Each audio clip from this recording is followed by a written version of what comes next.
and the latest brouhaha surrounding his decorations, his flat decorations, which, again, I find myself wondering whether in ordinary times things would be kicking off a lot more.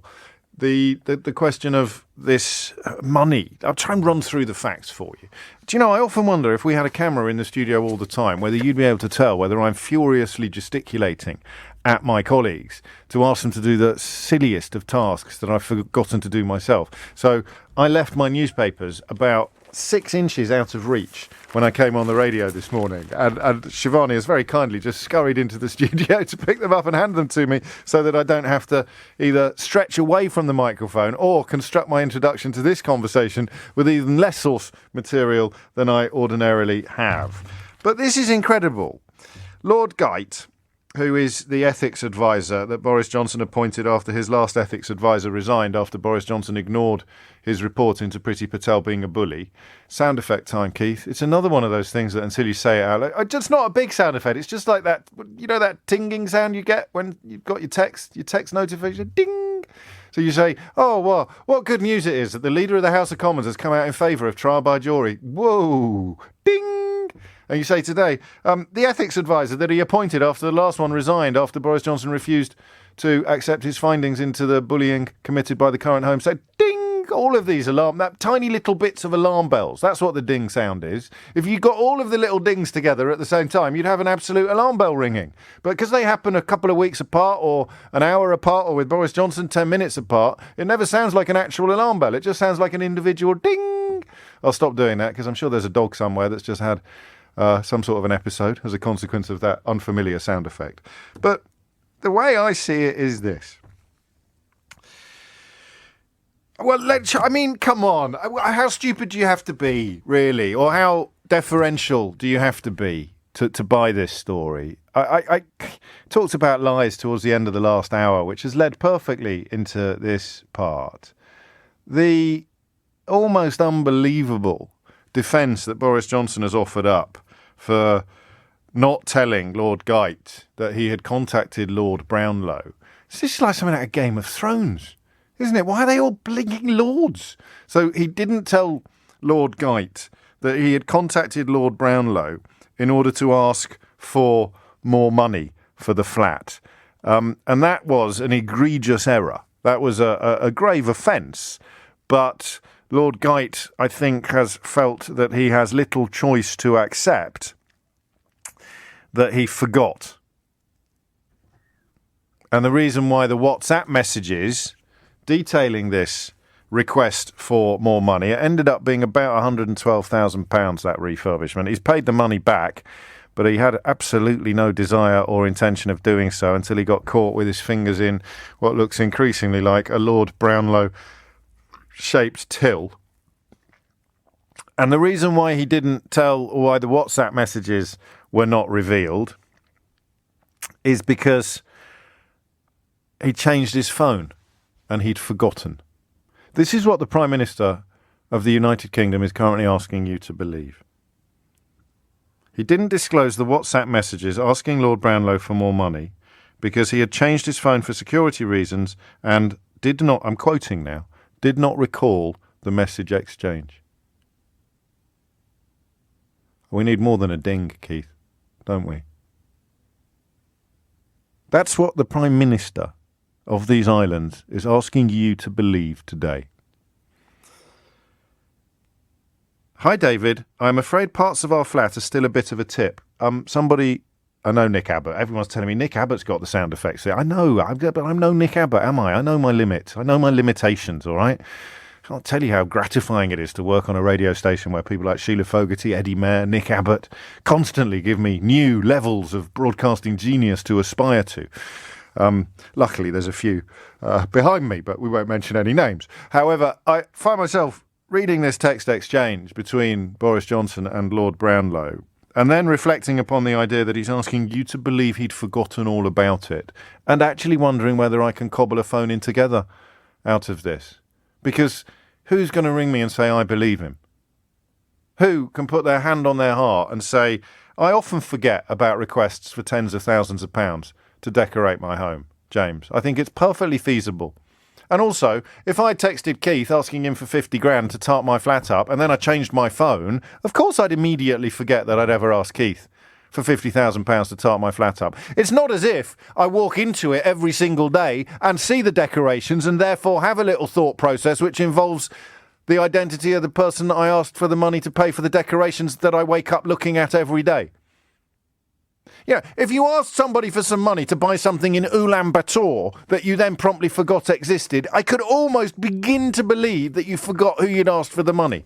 But you wake up in the morning, you walk into your bathroom, you open a cabinet that Lord Brownlow has paid for, but you've forgotten asking Lord Brownlow for the money to pay for your bathroom cabinet.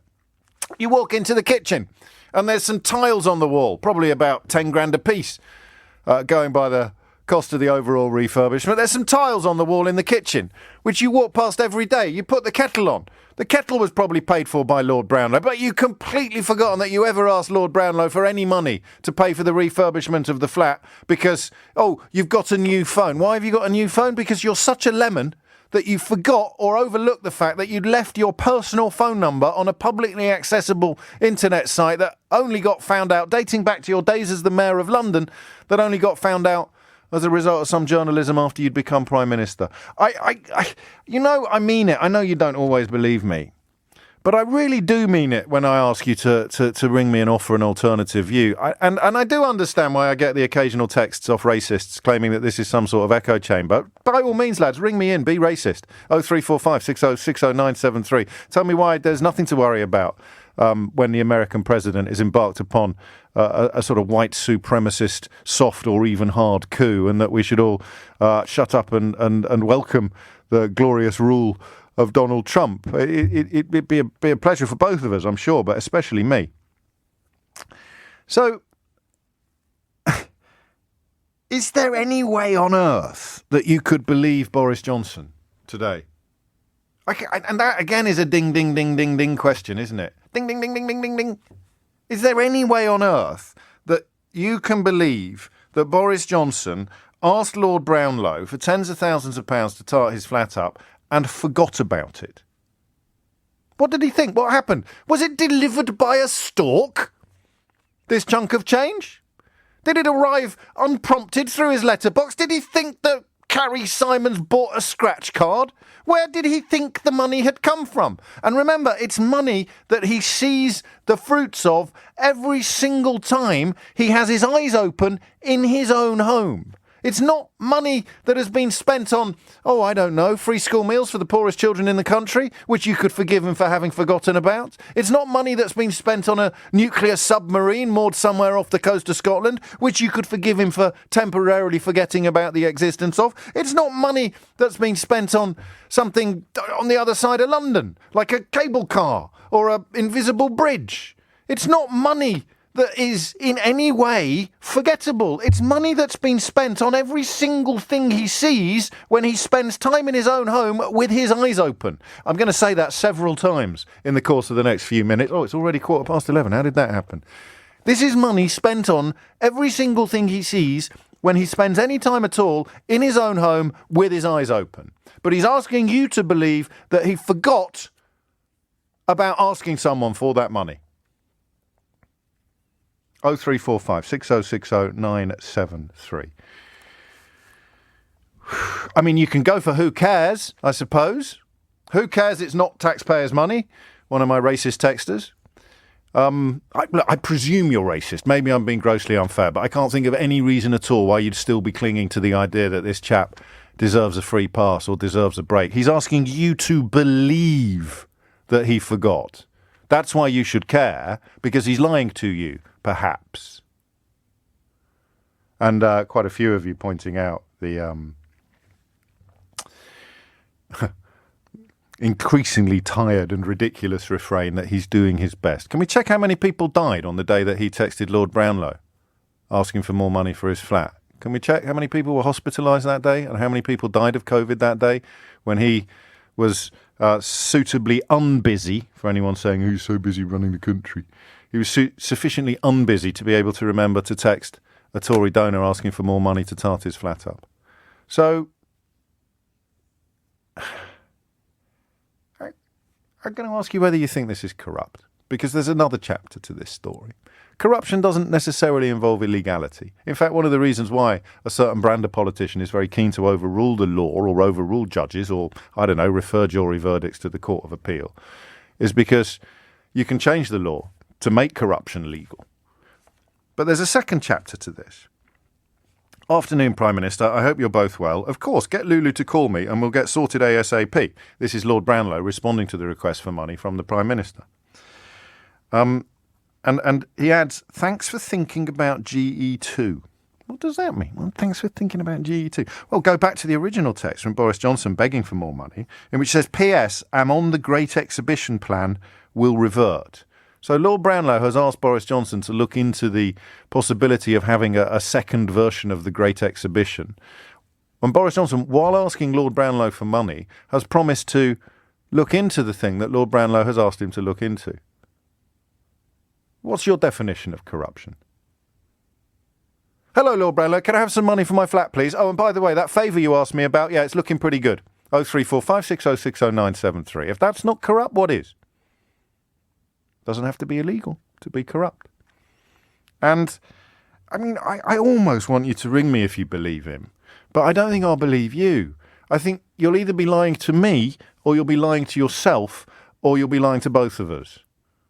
I forgot that I asked that man for the money that bought everything I see when I spend any time at all in my own home with my eyes open. 03456060973 is the number that you need. And I'll read a quick text from Tom, because I can't do it as a hook and tease, because I don't know whether we'll ever be able to find out whether it's a very good joke or whether it's actually a serious text. I'm 52% serious, 48% thinking it's a very good joke. He goes, why don't you just leave Boris alone? You spend your entire career hating the Tories. It's weird. You're so obsessed. Why don't you just marry Labour? So either that's a rather good joke or it's from a kind of 8-year-old trapped in a man's body. The number you need is 03456060973. Why don't you just marry Boris Johnson if you believe that he's forgotten about asking a man for the money to pay for every single thing he sees when he spends any time at all in his own home with his eyes open?